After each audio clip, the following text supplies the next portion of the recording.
In front of a bunch of West Point graduates, Donald Trump once again makes up a ridiculous story. The more I hear Trump tell this ridiculous story about Bill Levitt, the more I have to conclude he is once again lying and making up stories and has serious cognitive issues. All over the world, actually, but all over the country. He built Levitt towns. He started as a man who built one house. Then he built two. Then he built 5, 2,000 and 3,000 a year. And he got very big, very big. He was great at what he did. Did you just Google You see him all over the country, still Levitt towns. This was a long time ago, but he was the first of the really, really big home builders. And he became very rich, became a very rich man.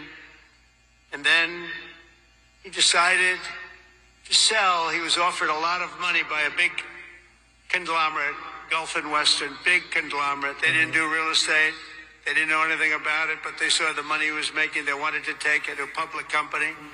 And they gave him a lot of money, tremendous amount of money, more money than he ever thought he'd get.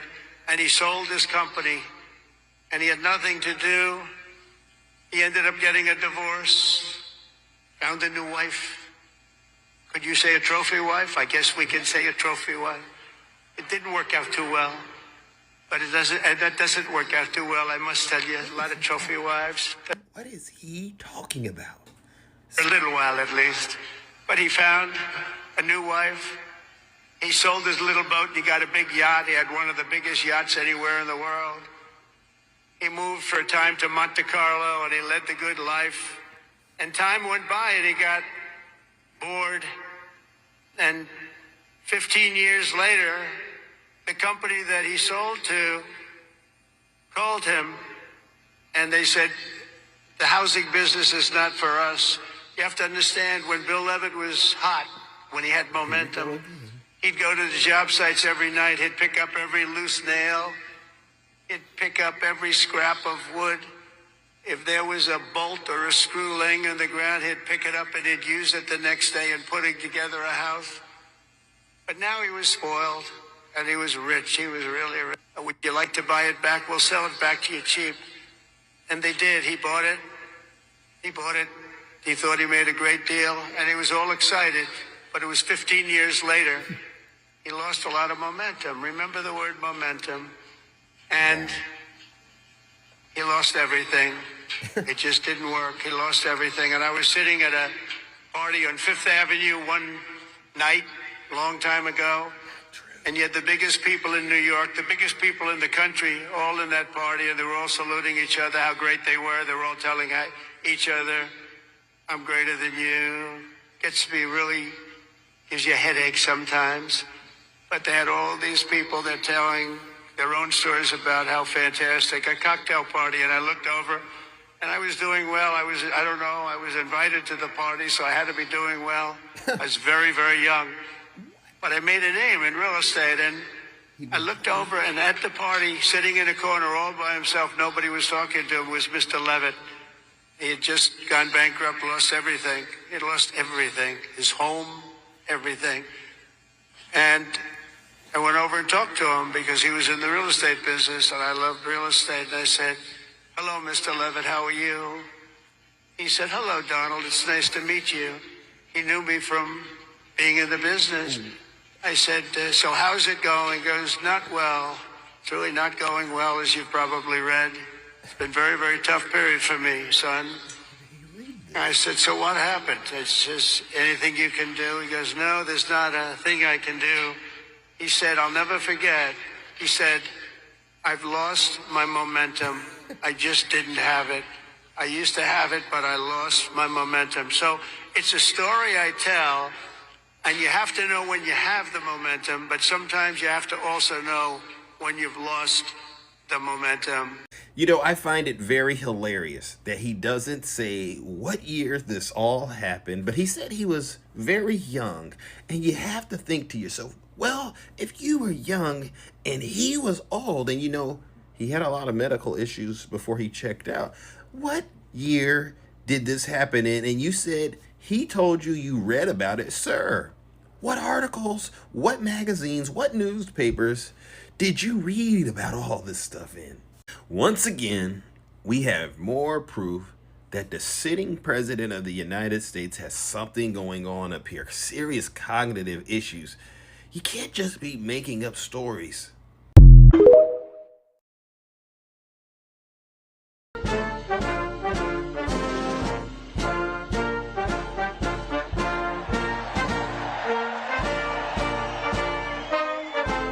And you will become officers in the greatest and most powerful army the world has ever known. And I know because I rebuilt that army and I rebuilt the military.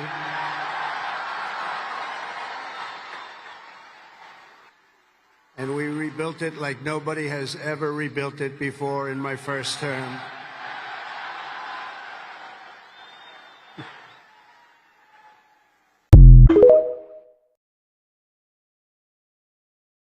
Did anybody see Donald Trump go on a rant at the West Point Academy graduation? He went on a whole rant about trophy wives. Let me say something, Donald. It's not the 1950s, bud. We treat women with respect, equality, fairness, and dignity. You have a criminal record with how you treat women, Donald. And everyone should realize that. We can't normalize this person's behavior. Let's go. Say what you want about Joe Biden. He stayed and shook every hand at the West Point graduation when he was president. Unlike our current draft dodger-in-chief, who hightailed it out of there after ranting about nonsense for an hour. And of course, he shows up wearing his red hat because he's delirious and thinks he's still giving a campaign speech, even though he's president and can never run again. And how embarrassing to our, I'd say allies, but we've burned all those bridges. How embarrassing to all our foreign adversaries who want to see this country fail, who want to see this country crumble, which is currently happening under this nonsense administration. He's up there ranting about trophy wives and pretty much sounding like a delirious maniac who's has no idea what he's talking about. I mean, for 4 years, we heard nothing but all you could hear about how Joe Biden is so cognitively impaired and he's losing his marbles. And meanwhile, we got Grandpa Donnie up in his MAGA hat at West Point talking like an imbecile. I mean, come on, guys. This is so embarrassing to our whole country and to the whole world. I mean, come on. Before I show you this video, you need to know that it is the President of the United States giving a commencement speech at one of the most prestigious military institutions in the world. Here we go. A trophy wife. It didn't work out too well, but that doesn't work out too well. I must tell you, a lot of trophy wives doesn't work out, but it made him happy for a little while at least. But he found a new wife. He sold his little boat and he got a big yacht. He had one of the biggest yachts anywhere in the world. He moved for a time to Monte Carlo and he led the good life. And time went by and he got bored. Yeah, at no point in that incoherent rambling was there anything close to anything that made sense. We are now all dumber for having heard it, and may God have mercy on our souls. Also, why is he wearing a baseball cap to a commencement speech?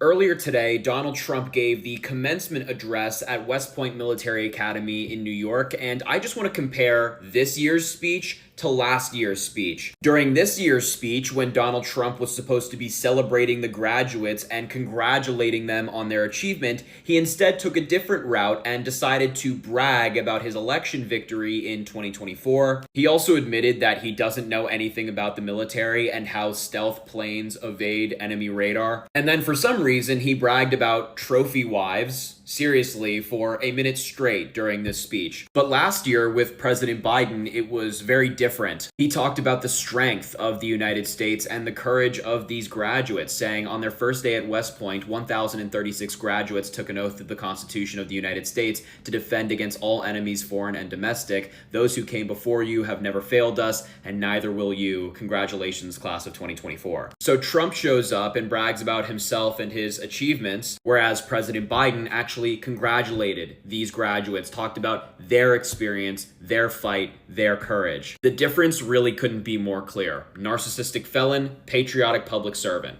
And that's the truth. As a reminder, I post on YouTube, Instagram, Substack, and more. The link is in my bio. Check it out. It would mean a lot.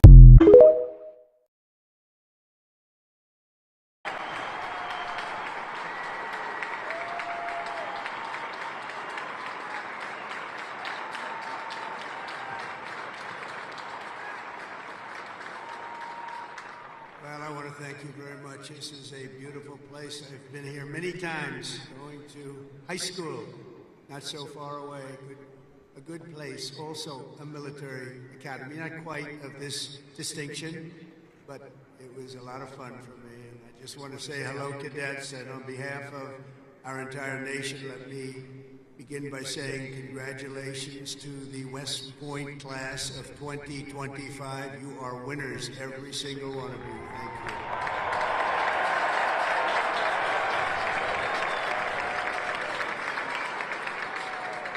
And now we want you to relax, and I'm supposed to say at ease, but you're already at ease. You're at ease because you made a great choice in what you're doing. Your choices in life have been really amazing. So this is a celebration, and let's have a little fun.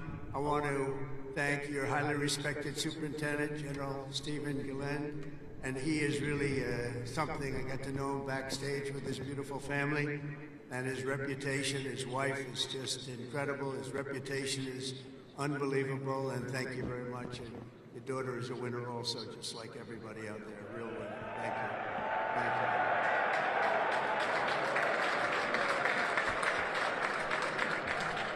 I also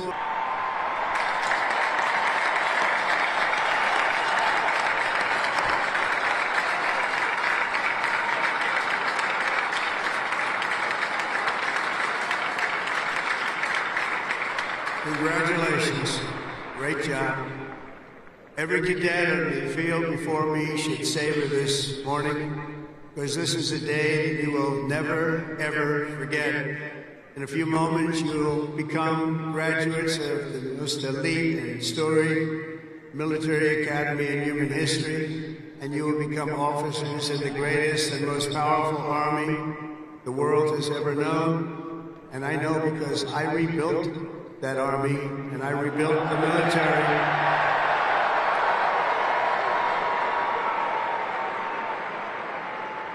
And we rebuilt it like nobody has ever rebuilt it before in my first term.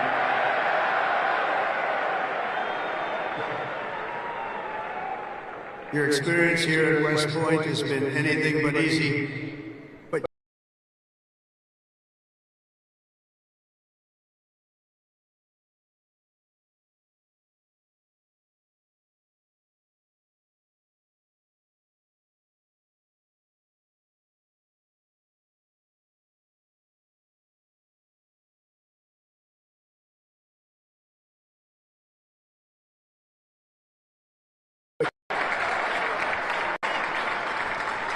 looking out at all of you today, I can proudly say, mission accomplished. Great job.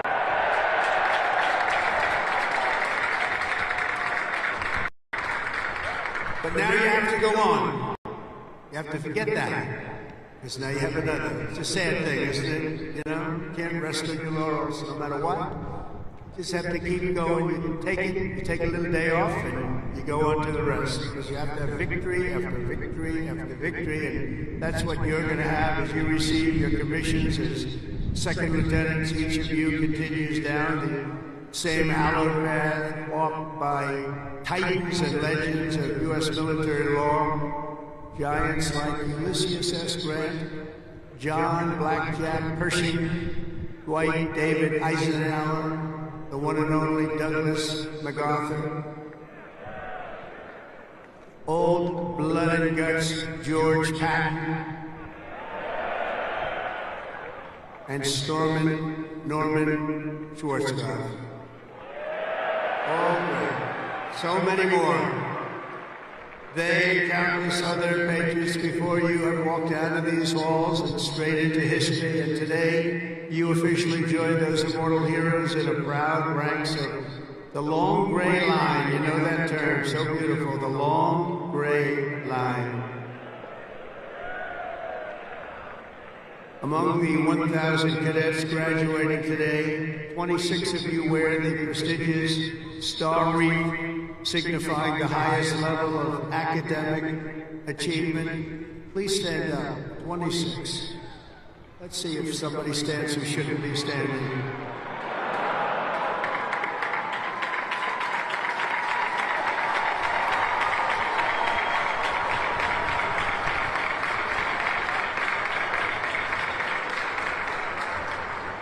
Congratulations. It's a big honor. This class includes an incredible 4 Rhodes Scholars. Stand up, please. 4. Wow.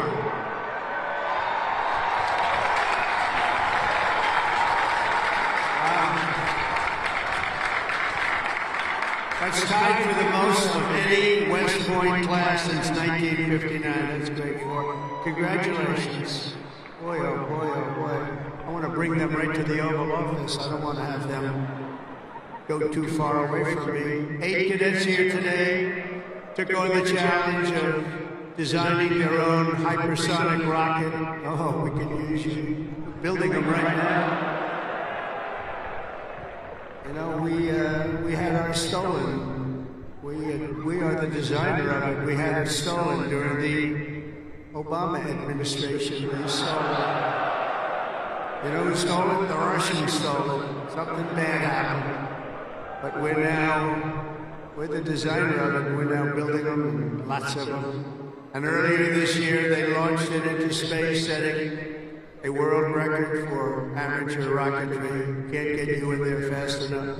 This class excelled not only mentally but also physically last January when more than 1,000 cadets volunteered for an 18.5-mile march on a freezing winter night. Cadet Chris Verdugo completing the task in 2 hours and 30 minutes flat, smashing the international record for the competition by 13 minutes. Where is he? Where is he? Come up here. Come up here, Chris. Get up here. Wow. Come here. That's by 13 minutes. Come here, Chris.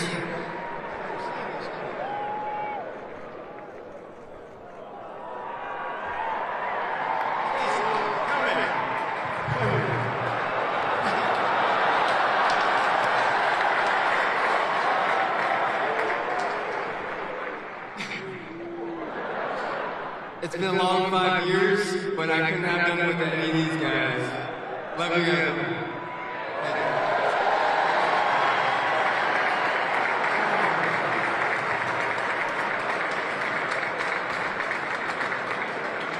That's great. Keep it going, Chris. That really is a definition of Army strong, isn't it? International.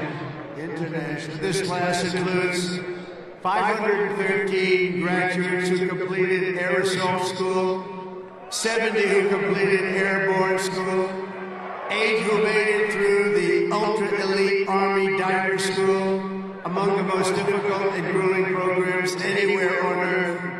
That includes the first 2 women in West Point history to complete diver school, cadets Megan Cooper and Clara Saber. Where are you? Stand up.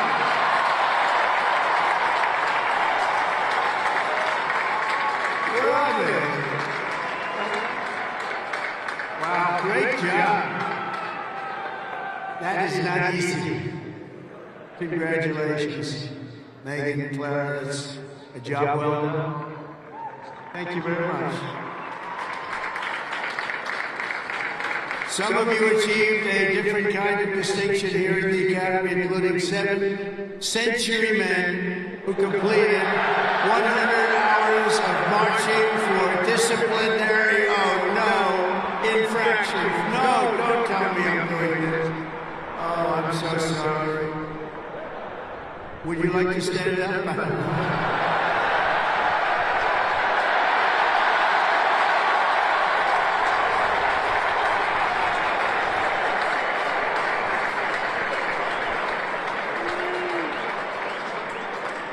I think I saw Chris standing up. Chris, what's going on?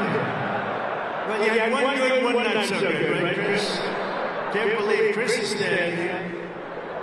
But we want everyone to leave here today, Chris, so you're going to be okay, because I'm going to do something with a clean slate. So in keeping with tradition, I hereby pardon all cadets on restriction for minor conduct offenses effective immediately, so you're all okay.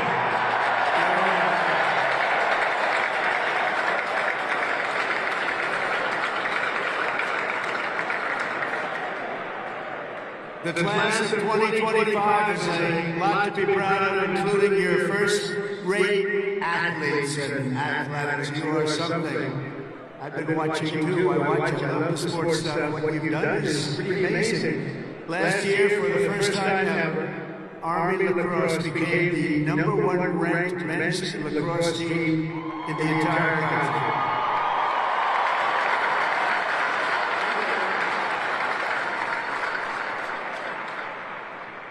Those of you on the team, stand. That's a big honor. Stand.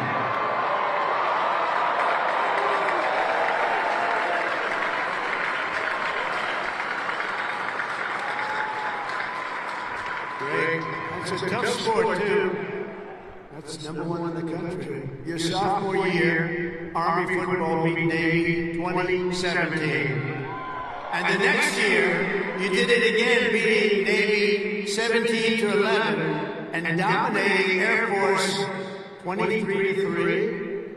But this year, the Black Knights fought your way into the top 20 nationally and racked up your longest winning streak since 1949 with the help of graduating quarterback cadet Bryson Daly, or as you call him, Captain America. Captain America. Stand up, Bryson.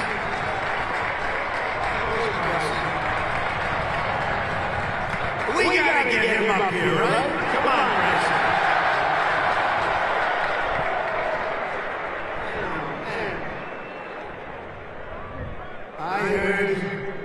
I heard he's well, I came to a game and I said, he can get into the NFL, but he chose this life. You know what? I think he made a good choice.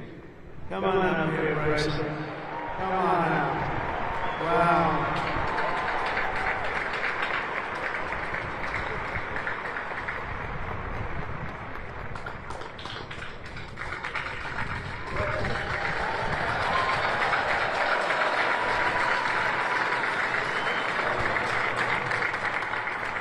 Go Army football. Shout out the Hogs, H4. Can't wait to graduate. Love you guys.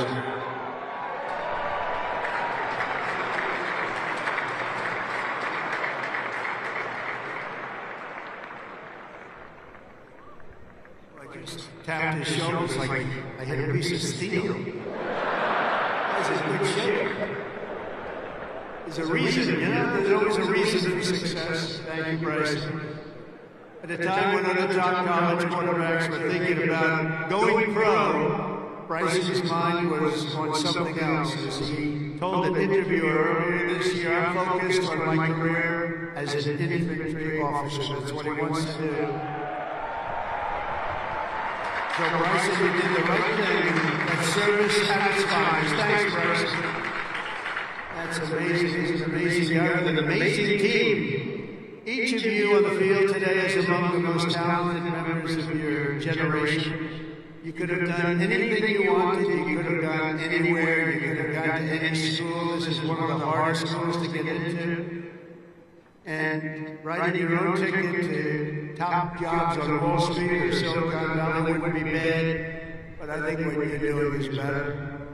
Instead of sports teams and spreadsheets and software, you chose a life of service, very important service, instead of stock options. And I do that stuff. It's sort of boring. Honestly, compared to what you're doing, it's real boring. You chose honor and you chose sacrifice. And instead of business suits, dress shoes, you chose money boots and fatigues, keeping yourself in shape. Because West Point cadets don't just have the brightest minds, you also have the bravest hearts and the noblest souls. You're amazing people. I could not be more proud to serve you as your commander-in-chief, and our country is doing well. We've turned it around very quickly. We've turned it around.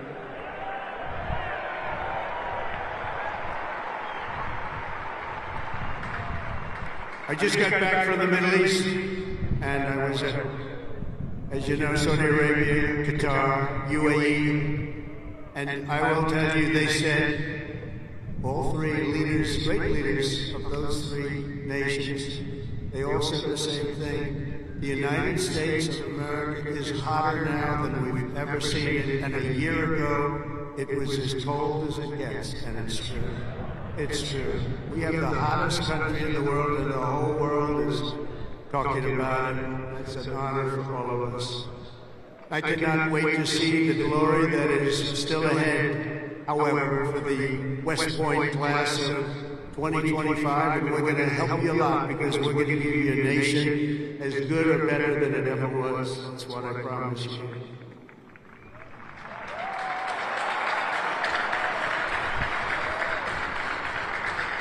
All the victories that you've had together on these grounds will soon pale in comparison to the momentous deeds that you'll perform on the mission you're accepting today as a future leader of America's Army.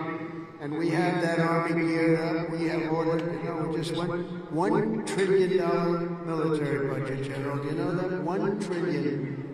Some people say, could you cut it back? I said, I'm not cutting 10 cents. It's another thing we can cut. We can cut plenty of others, right, Dan? We can cut plenty of other things. We have a good man in there. It's a very different warfare out there today. Now they've introduced a thing called drone. A drone is a little bit different. It makes you have to go back and learn a whole new form of warfare. You're going to do it better than anybody else. There won't be anybody close. Generation after generation, the men and women of the Army have done whatever it takes to defend our flag, pouring out their blood onto the fields of battle all over the world. And all over the world, you're respected like nobody is respected. Our soldiers have sprinted through storms of bullets, clouds of shrapnel, slogged through miles of dirt and oceans of sand, scaled towering cliffs of jagged rock. And time again, the American soldiers charged into the fires of hell and sent the devil racing in full retreat.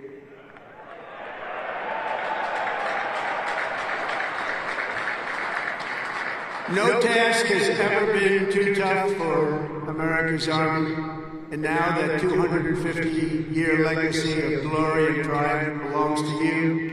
The 1,000 newest officers of the greatest fighting force in the history of the world. That's what you are, and that's what you're being thought of. Again, you are the first West Point graduates of the golden age of America. This is the golden age. Promise. We're in a new age. This is the golden age. And you're going to lead the Army to summits of greatness that has never reached before. You see that. You see what's happening. You see what's going on in the world. Each of you is entering the officer corps at a defining moment in the Army's history. For at least 2 decades, political leaders from both parties have dragged our military into missions it was never meant to be. It wasn't meant to be. People would say, why are we doing this? Why are we wasting our time, money, and souls in some cases? They sent our warriors on nation-building crusades to nations that wanted nothing to do with us, led by leaders that didn't have a clue in distant lands, while abusing our soldiers with absurd ideological experiments. here and at home. All of that's ended, you know, all of it's ended. It's ended strongly. They're not even allowed to think about it anymore. They subjected the armed forces to all manner of social projects and political causes, while leaving our borders undefended and depleting our arsenals to fight other countries' wars. We fought for other countries' borders, but we didn't fight for our own border, but now we do, like we have never fought before. But under the Trump administration, those days are over. We're getting rid of the distractions and we're focusing our military on its core mission, crushing America's adversaries, killing America's enemies, and defending our great American flag like it has never been defended before.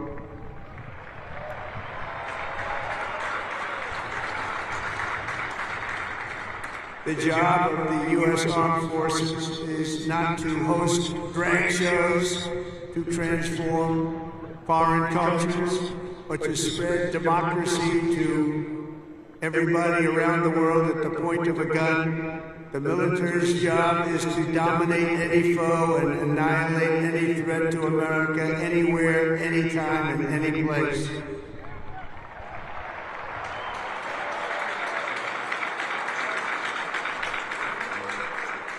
A big part of that job is to be respected again, and you are, as of right now, respected more than any army anywhere in the world, and that's happening, and I can tell you, you are respected like nobody can believe. As president, I am laser focused on our core national interests. My preference will always be to make peace and to seek partnership, even with countries where our differences may be profound. As you know, we're working on a lot of things right now. When I left office 4 years ago, we had no wars, we had no problems. We had nothing but success. We had the most incredible economy, the single greatest economy for a president in history. I think we're going to beat it this time by a lot, if you want to know. But we had something going on very special. But if the United States or its allies are ever threatened or attacked, the Army will obliterate our opponents with overwhelming strength and devastating force. That's why my administration has begun a colossal buildup of the United States Armed Forces, a buildup like we've never had before. Peace through strength, you know the term. I've used it a lot.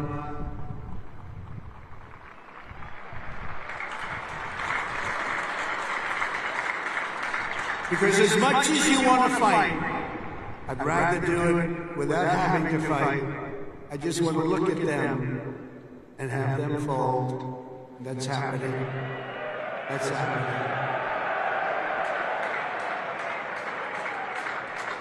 And I've approved a $1 trillion investment, and that will be, again, the largest ever in the history of our country. And we are buying you new airplanes, brand new beautiful planes, redesigned planes, brand new planes, totally stealth planes. I hope they're stealth. I don't know, that whole stealth thing, I'm sort of wondering. You mean if we shape a wing this way, they don't see it, but the other way they see it? I'm not so sure. That's what they tell me. We have the best tanks anywhere in the world. We're going to start shipbuilding again. We're going to start ship. We used to build a ship a day. Now we don't build them anymore. We had a lot of people that didn't know much about getting things built, but that's all I've done in my life is build.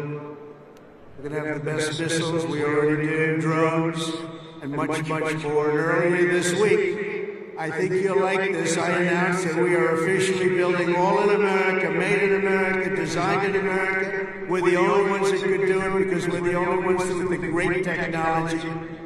We're building the Golden Dome missile defense shield to protect our homeland and to protect West Point from attack. And it will be completed before I leave office.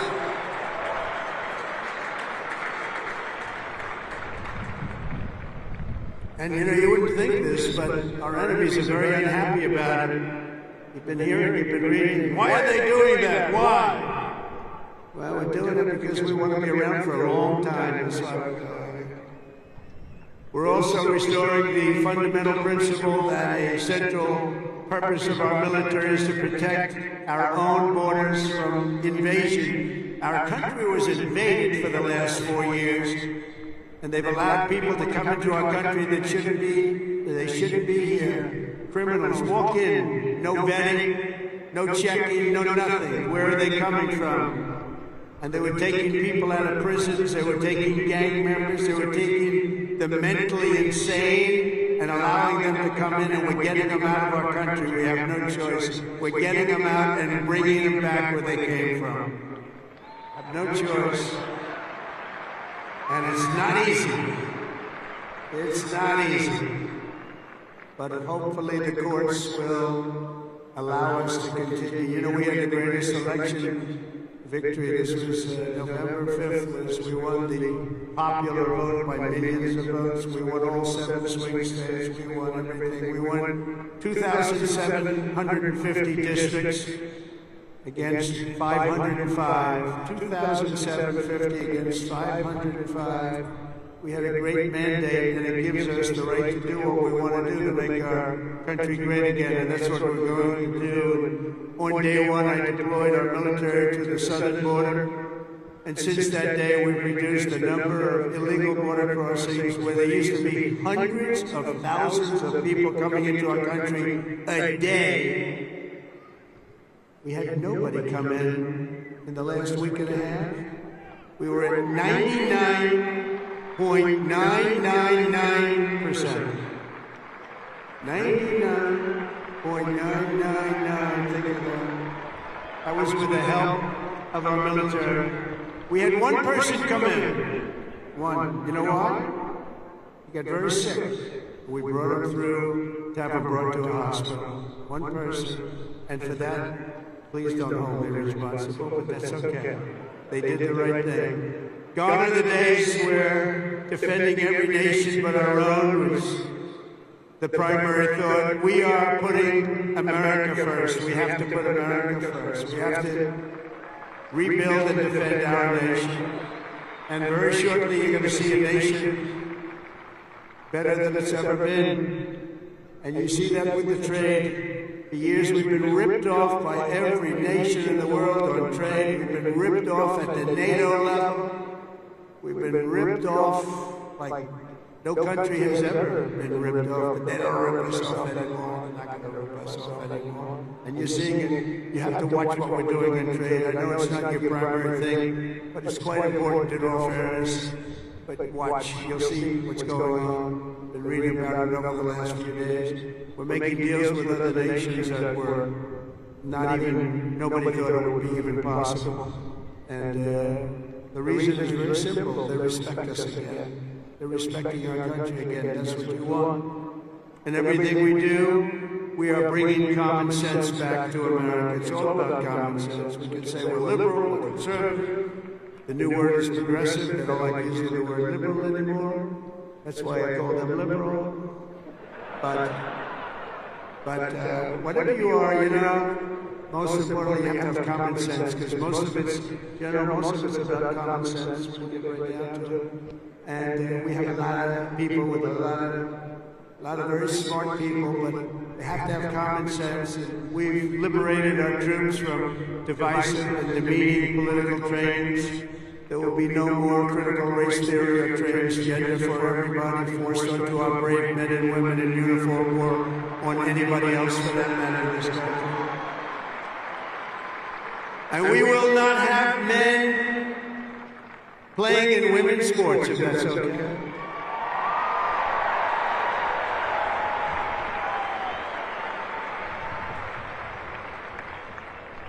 I mean, I wouldn't want to have to tackle, as an example, Bryson as a man, but I don't think a lot of women want to tackle him. I don't think so. How crazy is it? Men playing in women's sports, how crazy is it? So ridiculous, so demeaning to women. And it's over. That's over. We've ended it. And promotions and appointments will not be based on politics or identity. They'll be based on merit. We won that case in the Supreme Court of the United States. We're allowed to go back to a system of merit. We're a merit-based country again today.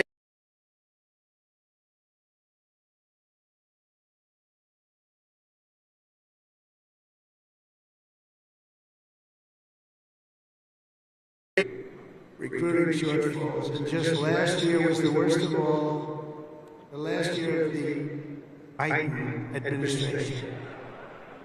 We couldn't get anybody to join our military. We couldn't get anybody to join our police or firefighters. We couldn't get anybody to join anything. And right now, just less than a year later, we just set a brand new peacetime recruiting record. The most people joined, and we are brimming. In fact, be careful. There's somebody going to try and take your job. Be careful. You better be good. We are brimming with confidence, and we're brimming with people. We had the best recruiting month that we've had in memory. Nobody remembers anything like it. And that's all because they have spirit now. They have spirit. They have a spirit for our country. And now everybody wants to be doing what you're doing. Think of that. So it's really a great honor, I will say. And I'm pleased to report that by next week, the Army is expected to surpass its recruiting targets for the entire year, something that hasn't happened in 28 years where we've had that. So that's pretty good.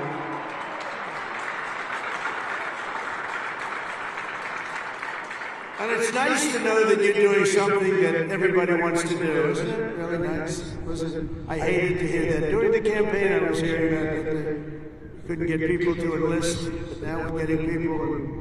It's sad because we're telling so many people, I'm sorry, we can't do it. My administration is doing everything possible to forge the most powerful military ever built. But ultimately, the task of keeping America strong and safe for the years ahead is going to belong to you. Among you are the lieutenants, majors, colonels, and generals who lead the Army for the next 10, 20, 30, and even 40 years.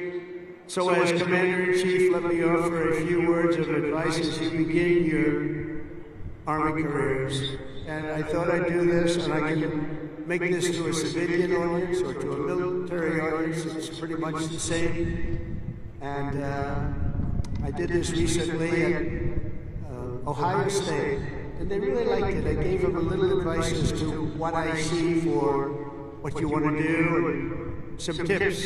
And first of all, and you've already done it, different from civilians, they're making their decision right now. You've already made your decision. I love your decision. You have to do what you love. You have to do what you love. If you don't love it, you'll never be successful at it.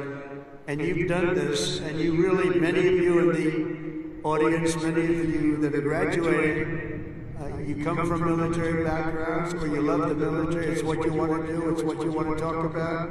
One thing I see about people that love the military, that's all they want to talk about. I'll be out to dinner, generals, if they love their job, usually the only good ones are the ones who want to talk about it all the time. But if they talk, that's what they want to talk about. I really, very rarely see somebody who's successful that doesn't love what he or she does. You have to love what you do. In your case, the military is what you chose, and I'll tell you what, you cannot go wrong. You're going to see it too. You're going to love it more and more with time. You know, I work all the time. That's all I do is I work. Whether it's politically or before that. I was a very good businessman, in case you haven't heard, really good. But I was good because I loved it. I loved it. I learned from my father a little bit. My father was a happy guy, and all he did was work. He'd work Saturdays, Sundays, he'd work all the time, and he was a happy guy, just loved life. And I learned that. I said, you know, it makes him happy. I've seen other people that never work, and they're not happy.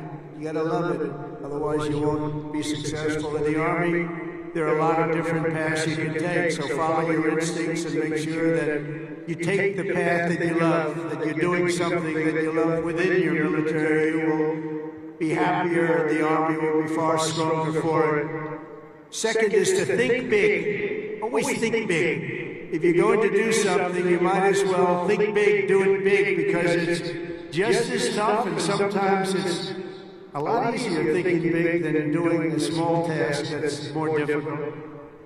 One of your greatest graduates, General Eisenhower, used to say, whenever I run into a problem that I can't solve, I always like to make it bigger to solve it and solve more of it. If you're going to solve a problem, it might as well be a big problem as opposed to a small problem that lots of people can take advantage of and solve. So you can achieve something really amazing. Think big. Third, though, you got to do this. Brain power you have to have. Potential you have to have. But to be really successful, you're always going to have to work hard. An example is a great athlete, Gary Player, great golfer. He wasn't as big as the other men that were playing against him, great, big, strong guys. Gary was a smaller guy. I don't want to say too much. He's a friend of mine. He gets a little angry at people because he hits the ball just as far. He said, I hit the ball further than them. Why am I small? But he worked very, very hard. He was always doing exercise. He was well ahead of his time. He never stopped. He won 168 golf tournaments. He won 18 majors, 9 regular and 9 on the senior tour. 18 with 168. That's the most tournaments internationally, the most tournaments anybody's ever won. But he made a statement years ago, and I heard it. He's the first one. I think I've heard it a couple of times since, but he was the first. He said, it's funny. The harder I work, the luckier I get. And think of that, the harder I work, the luckier I get. And he worked hard, and you're working hard, and the harder you work, the luckier you're going to get. Fourth is, don't lose your momentum. Momentum is an amazing thing. Keep it going. I tell a story sometimes about a man who was a great, great real estate man. It was a man who was admired for real estate all over the world, actually, but all over the country. He built 11 towns. He started as a man who built one house, then he built 2, then he built 5, then he built 20, then he built 1,000, then he built 2,000 and 3,000 a year, and he got very big, very big. He was great at what he did. You see him all over the country, still 11 towns. This was a long time ago, but he was the first of the really, really big home builders. And he became very rich. He was a very rich man. And then he decided to sell. He was offered a lot of money by a big conglomerate, Gulf and Western, a big conglomerate. They didn't do real estate. They didn't know anything about it, but they saw the money he was making. They wanted to take it to a public company. And they gave him a lot of money, tremendous amount of money, more money than he ever thought he'd get. And he sold his company, and he had nothing to do. He ended up getting a divorce, found a new wife. Could you say a trophy wife? I guess we could say a trophy wife. It didn't work out too well, but it doesn't work out too well. I must tell you, a lot of trophy wives doesn't work out. But it made him happy for a little while at least. But he found a new wife. He sold his little boat. He got a big yacht. He had one of the biggest yachts anywhere in the world. He moved for a time to Monte Carlo, and he led the good life. And time went by, and he got bored. And 15 years later, the company that he sold to called him, and they said, the housing business is not for us. You have to understand, when Bill Levitt was hot, when he had momentum, he'd go to the job sites every night, he'd pick up every loose nail, he'd pick up every scrap of wood. If there was a bolt or a screw laying in the ground, he'd pick it up and he'd use it the next day and put it together a house. But now he was spoiled, and he was rich, he was really rich. And they called him, they said, this isn't for us, this business, we do other things. Would you like to buy it back? We'll sell it back to you cheap. And they did. He bought it. He bought it. He thought he made a great deal, and he was all excited. But it was 15 years later. He lost a lot of momentum. Remember the word momentum. And he lost everything. It just didn't work. He lost everything. And I was sitting at a party on Fifth Avenue one night, a long time ago. And yet the biggest people in New York, the biggest people in the country, were all in that party. They were all saluting each other, how great they were. They were all telling each other, I'm greater than you. Gets me really, gives you a headache sometimes. But they had all these people that are telling their own stories about how fantastic a cocktail party. And I looked over, and I was doing well. I was invited to the party, so I had to be doing well. I was very, very young. But I made a name in real estate, and I looked over, and at the party, sitting in the corner all by himself, nobody was talking to, was Mr. Levin. He had just gone bankrupt, lost everything. He lost everything. His home, everything. And I went over and talked to him because he was in the real estate business, and I love real estate. I said, hello, Mr. Levin, how are you? He said, hello, Donald, it's nice to meet you. He knew me from being in the business. I said, so how's it going? He goes, not well. It's really not going well, as you probably read. It's been a very, very tough period for me, son. I said, so what happened? Is this anything you can do? He goes, no, there's not a thing I can do. He said, I'll never forget. He said, I've lost my momentum. I just didn't have it. I used to have it, but I lost my momentum. So it's a story I tell. And you have to know when you have the momentum, but sometimes you have to also know when you've lost the momentum. And leaving a field sometimes, leaving what you're doing sometimes is okay. But you gotta have momentum, but you have to know that momentum is gone. You have to know when to get out. And it's a very sad story. I remember that story so well, like it was yesterday. Fifth, you have to have the courage to take risks and to do things differently. Eisenhower again was threatened with court-martials as a young officer for advocating a new doctrine of tank warfare. Billy Mitchell was thrown out of the Army for pioneering the use of air power. They said, what do you mean air power? Don't be ridiculous. People willing to try and do things differently. It's never going to be easy for them, but they're the ones that are going to really do the important things. They're the ones who are going to make history. So don't be ashamed and don't be afraid. This is a time of incredible change, and we do not need an officer corps of careerists and yes men and people that want to keep it going the way it's been, because it changes rapidly, especially what you're doing. Because believe it or not, you're in a business profession where things change as rapidly like warfare, the type of warfare. Unfortunately, we're getting to see it with Russia and Ukraine, and we're studying it, and it's a very terrible thing to study, but we're seeing the different forms of warfare. We're seeing the drones that are coming down at angles, and with speed and with precision. We've never seen anything like it. Never seen anything like it, and we're learning from it. But your profession changes very rapidly. You've got to be at the top of it. You've got to be right at the head of the needle. We need patriots with guts and vision and backbone who take personal risks to ensure that America wins every single time. We want to win our battles. You know, I defeated ISIS in 3 weeks. They told me it would take 5 years. And the general that did it, you know that story, was named Raisin Cane. His name is Dan Cane, but his nickname was Raisin Cane. I said, your name is Raisin Cane. I love that. Is that a nickname? That's what they call me, sir. I love you, General. I think you're the guy I'm looking for. I want to know a guy named Raisin Cane, and he is now the head of the Joint Chiefs of Staff, and is a highly respected man. And we defeated, think of it, ISIS. They said, how long in Washington? Sir, it will take 4 years to defeat them, maybe 5. And maybe we won't, because they're all over the place. And then I met a man that said we could do it in 3 weeks, and he did it in 3 weeks. And that's why he's the head of the Joint Chiefs of Staff right now. And we did things that nobody thought were possible. We've had great military success. When you have the right leader and you have the right people, we have the right people, you can have tremendous success.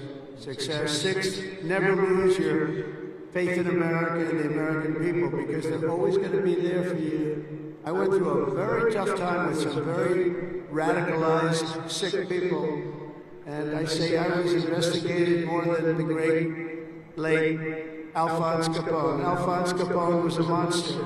He was a very hardened criminal.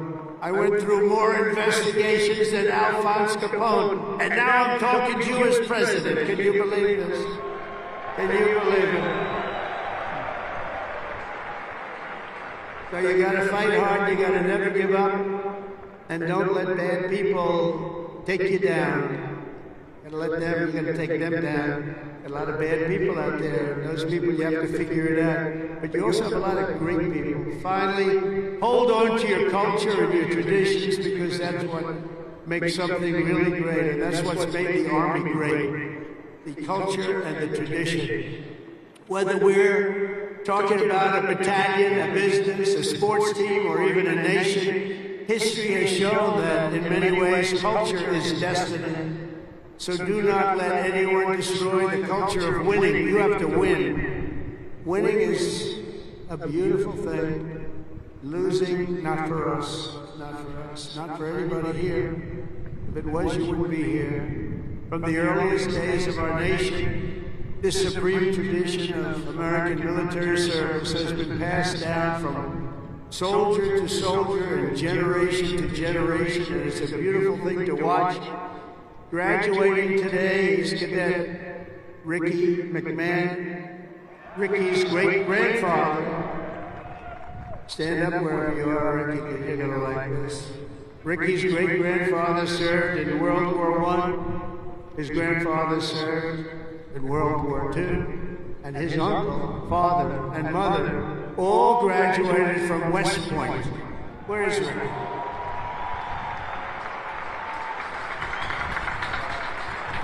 In 2004, when Ricky was just a little tiny boy, who would think about that, Ricky, a little tiny boy? His dad, Lieutenant Colonel Michael McMahon, made the ultimate sacrifice for our nation in Afghanistan. Today, Lieutenant Colonel McMahon rests not far from here in the West Point Cemetery. Last year, 2 decades after losing his father, Ricky placed a gold chip from his dad's 1985 class ring into a crucible along 87 other rings were with it of past West Point grads that were melted down to forge those now worn by the class of 2025. You all know that? You know what you wear? I want one. Ricky, I want one. Each of you will carry Michael's memory with you always as you continue the legacy he gave you. It gave you something that would be so proud. He would be so proud. He is proud. As he looks down. To Ricky and his mom, Jeanette, you embody what this place is all about. And I know Michael, he's up there. He's smiling broadly. So proud. He's so proud of you today. You know that. And he's a man that couldn't be, and he is a man that couldn't be more proud. And I want to I just love that story. Everybody's ring, they're going to remember you, they're going to remember your family, and most importantly, you're going to remember a great tradition. It's a great tradition of West Point and of winners. Thank you very much. It's great to meet you. Thank you. You can sit down. You want to come up? If you want to come up, come up. Come on. Come on.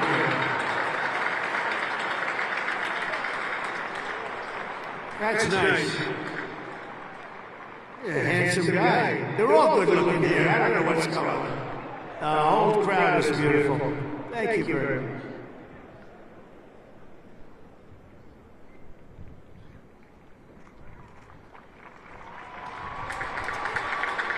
I'd like to thank my mother. I'd like to thank my family.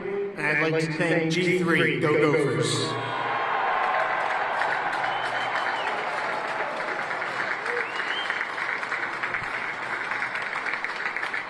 These are good-looking people, I'll tell you, General. What's going on? Look like all a bunch of male models. I can't stand it.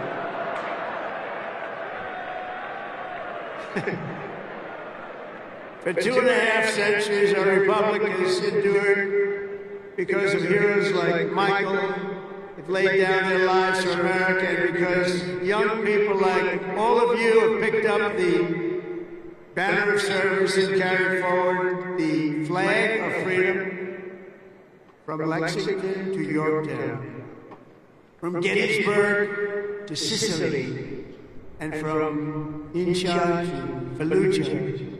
America has been won and saved by an unbroken chain of soldiers and patriots who ran to the sound of the guns, leapt into the maw of battle, and charged into the crucible of fire to seize the crown of victory, no matter the odds, no matter the cost, no matter the danger.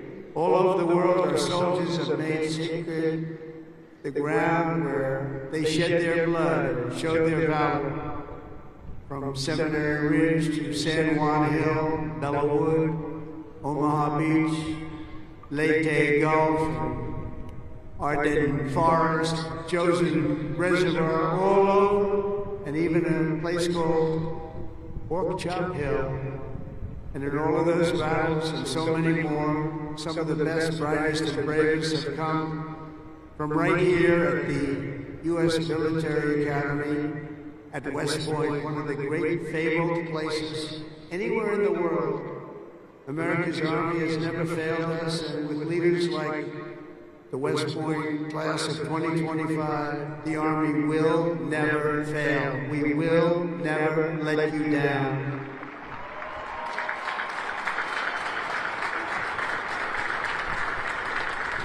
And over the last week, I had the honor of speaking to the heads of many countries, and they would say, 2 weeks ago, they said, the 8th, they said, "Sir, we're celebrating the victory today of World War II." And I said, "Wow, that's nice." Then I'd call another one, unrelated. "Sir, we're celebrating the victory of World War II." Then I called out President of France or something, also unrelated. He said, "Sir, we're celebrating our victory over World War II." I said, "Whoa, what happened here?" We helped them a lot. And I had this. Russia talked to Putin about ending that terrible war that's going on. And he said they're having a big victory march. And they did lose, in all fairness, 51 million people. But they were all celebrating. The only country that wasn't celebrating was the United States of America. And I said, "Isn't it amazing? We were the ones that won the war. And we were helped. We were helped. In some cases, we had to help them. But we were helped by some of the nations. And we were strongly helped by a couple of them. But every one of them was celebrating. They had Victory Day. They called it Victory Day in Europe, Victory Day all over. And we weren't even thought about. Nobody had a Victory Day. And so I named that special day and another special day from now on as a holiday, but a holiday where we work. Because we don't have enough days. We're going to be having so many holidays, we're not going to be able to work anymore. But I named it for World War II, and a separate day in November, as you know, for World War I. I said, you know, all of these countries that participated in the war are celebrating, but the greatest country of them all, and the country that won the war, nobody even talked about. And so we're going to be talking about it too from now on. And I think you'll appreciate it. We won the First World War, we won the Second World War, and you know where we won them from? Right here at West Point. West Point won the war. You won 2 world wars, and plenty of other things. But you won't think of it. We don't want to have a 3rd World War. But we won the First World War, we won the Second World War right here from West Point. And that's something. And we're going to be talking about it. You know, they can talk about it. And in some cases, as you know, they didn't do too much to help. They were ground down, but they were celebrating victory. No, we're going to celebrate victory because we're the ones that won that war. Standing before you today, I know that you will never stop. You will never quit. You will never yield. You will never tire. You will never, ever, ever, surrender, never give up. Remember that, never give up. It's another little factor I could have added. Never, ever give up. Raise your right hand. I pledge I will never, ever give up. You can never give up. You can never give up. If you do, you're not going to be successful because you'll go through things that will be bad. You're going to have great moments, you're going to have bad moments. You can never give up. Through every challenge and every battle, you'll stand strong, you'll work hard, you'll stay tough, and you will fight, fight, fight, and win, win, win.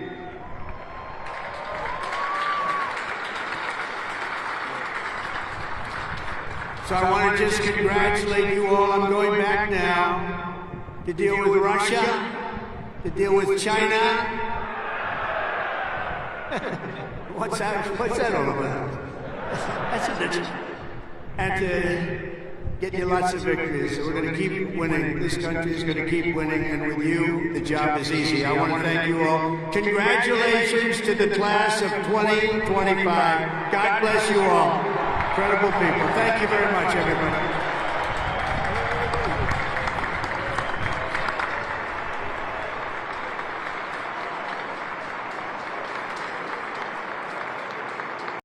Hi guys, welcome back to my YouTube channel where we delve and look into the pivotal moments shaping our world. Today we are analyzing President Donald Trump's 2025 commencement address at West Point, a speech that not only honored the graduation cadets but also outlined a transformative vision for the US military. So you have seen the video compilation that I just showed you exactly on what's going on, and yeah, I actually put the whole speech there, so you can just definitely pick out what you have seen or what you have learned.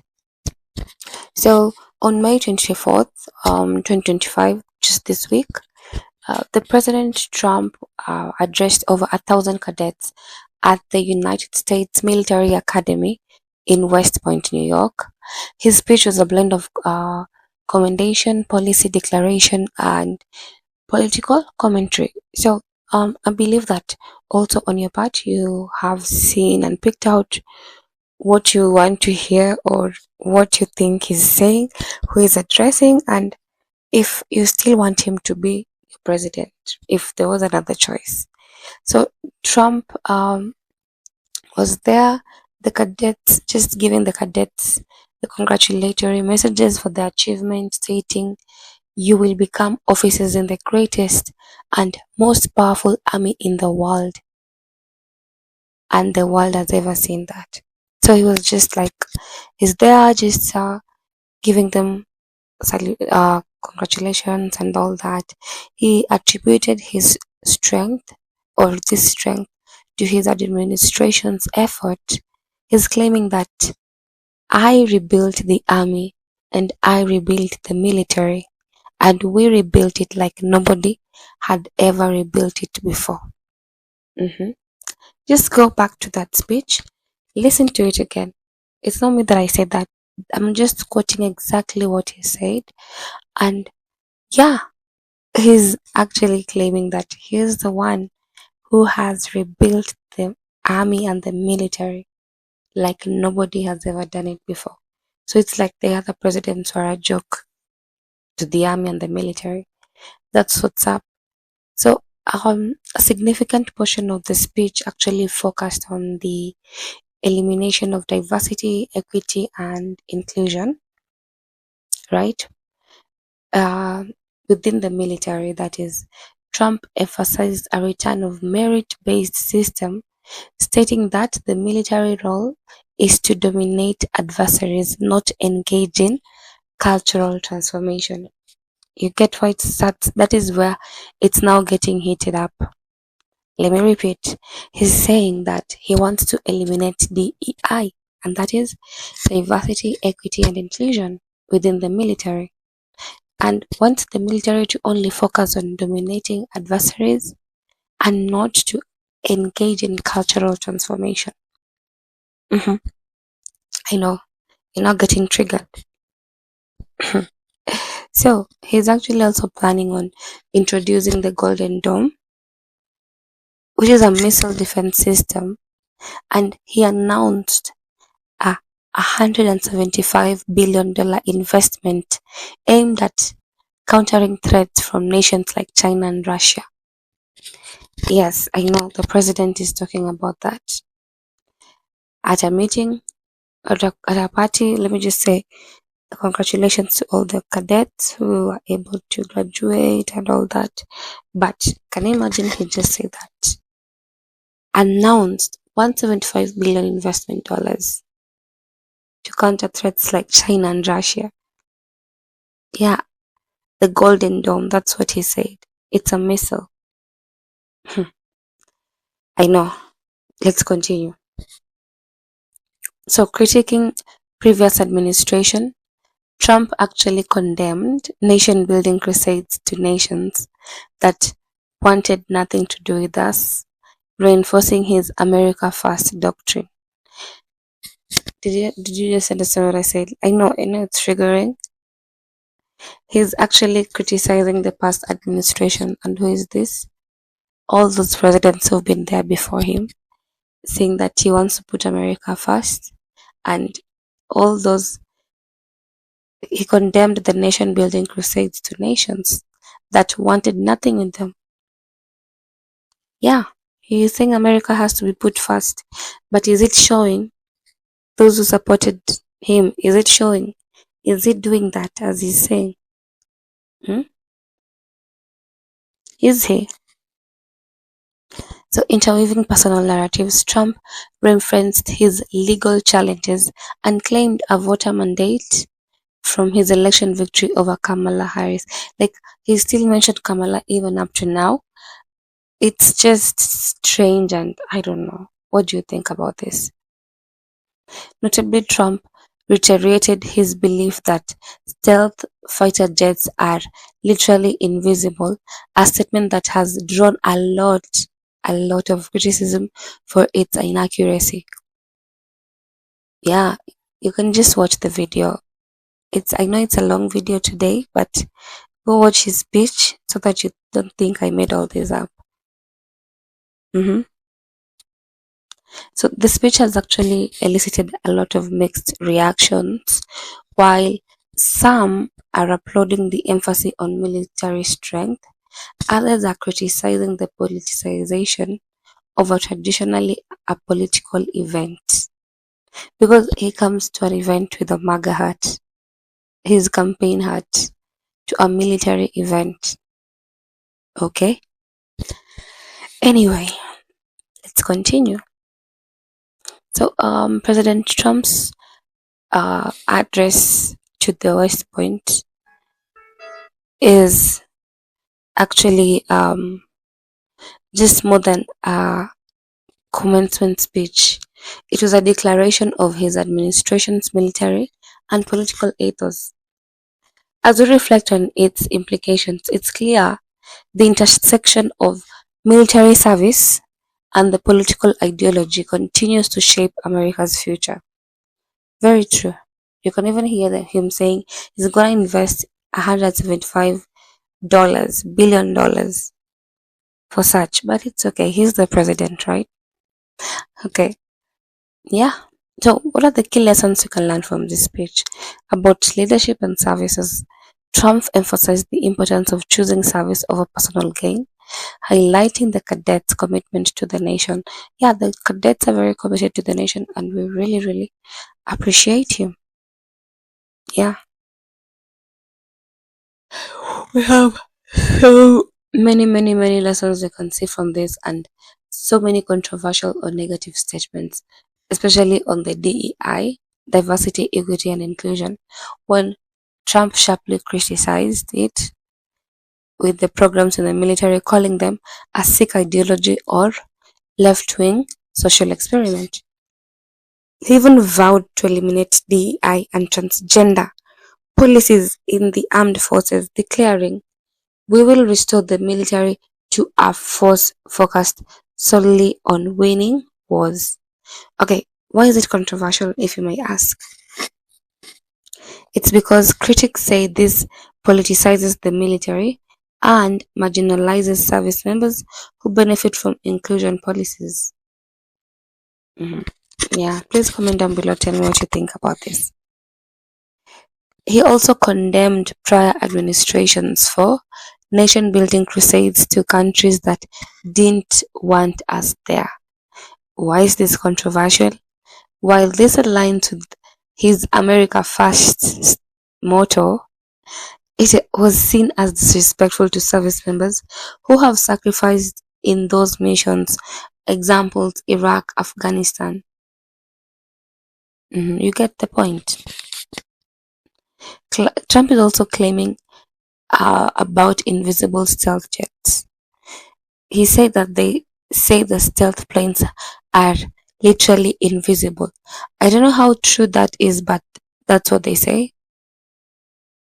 Okay, why is this confusing? Stealth aircraft are radar evading, not literally invisible.